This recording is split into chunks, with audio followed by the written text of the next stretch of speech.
افضل نماز۔ عن ابی ہریرہ رضی اللہ تعالی عنہ قال قال رسول اللہ صلی اللہ علیہ وسلم افضل الصلاة بعد الفریضة صلاة اللیل۔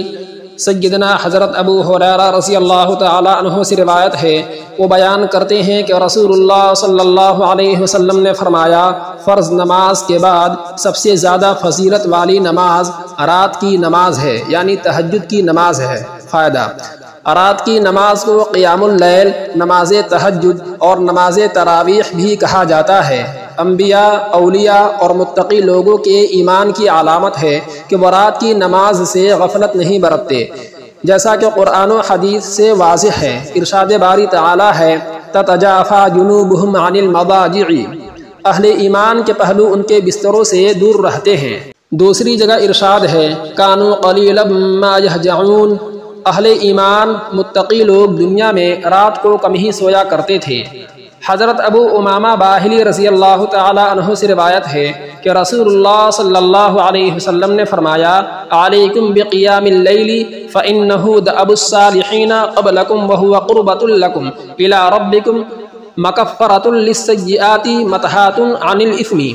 رات کی نماز یعنی تہجد پڑھا کرو، کیونکہ یہ تم سے پہلے نیک لوگوں کا طریقہ یعنی عادت ہے، تمہارے لیے اللہ کے قرب کا سبب ہے، برائیوں سے دور ہونے کا ذریعہ ہے اور گناہوں سے باز رکھنے والا عمل ہے۔ حضرت علی رضی اللہ تعالی عنہ بیان کرتے ہیں کہ نبی کریم صلی اللہ علیہ وسلم ایک دفعہ ہمارے پاس یعنی میرے اور حضرت فاطمہ کے پاس گھر تشریف لائے اور سوالیہ انداز میں پوچھنے لگے، الا تصلیانی، کیا تم تہجد کی نماز نہیں پڑھتے؟ حضرت جابر رضی اللہ تعالی عنہ سے روایت ہے، وہ بیان کرتے ہیں کہ رسول اللہ صلی اللہ علیہ وسلم سے سوال کیا گیا، ای الصلاۃ افضل؟ قال طول القنوت، کہ کون سی نماز افضل ہے؟ تو آپ صلی اللہ علیہ وسلم نے فرمایا، لمبے قیام والی نماز۔ مزید ارشاد فرمایا، اللہ تعالیٰ اس شخص پر رحم فرمائے جو رات کو اٹھ کر اللہ کی عبادت کرے اور نماز پڑھے اور اپنی بیوی کو بھی بیدار کرے، اگر وہ انکار کرے تو اس کے منہ پر پانی کے چھینٹے مارے یعنی پیار سے۔ اللہ تعالیٰ اس عورت پر بھی رحم فرمائے جو رات کو اٹھ کر عبادت کرے اور نماز پڑھے اور اپنے شوہر کو جگائے، اور اگر وہ نہ اٹھے تو پیار سے اس کے منہ پر پانی کی چھینٹے مارے۔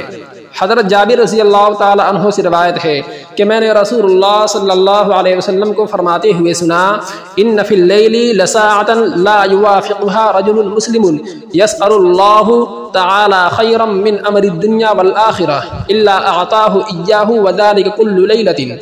رات میں ایک گھڑی یعنی ایک لمحہ ایسا ہے جس مسلمان بندے کو وہ لمحہ میسر آ جائے تو اس دنیا و آخرت کے معاملے میں کسی بھلائی کا سوال کرے تو اللہ تعالیٰ اسے ضرور عطا فرما دیتے ہیں، اور یہ گھڑی ہر رات کو ہوتی ہے۔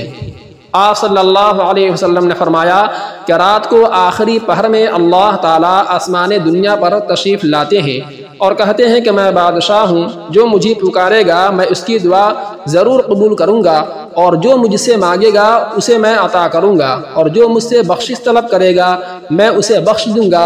اور اللہ تعالیٰ فجر تک یعنی روشن ہونے تک اسی طرح فرماتے رہتے ہیں۔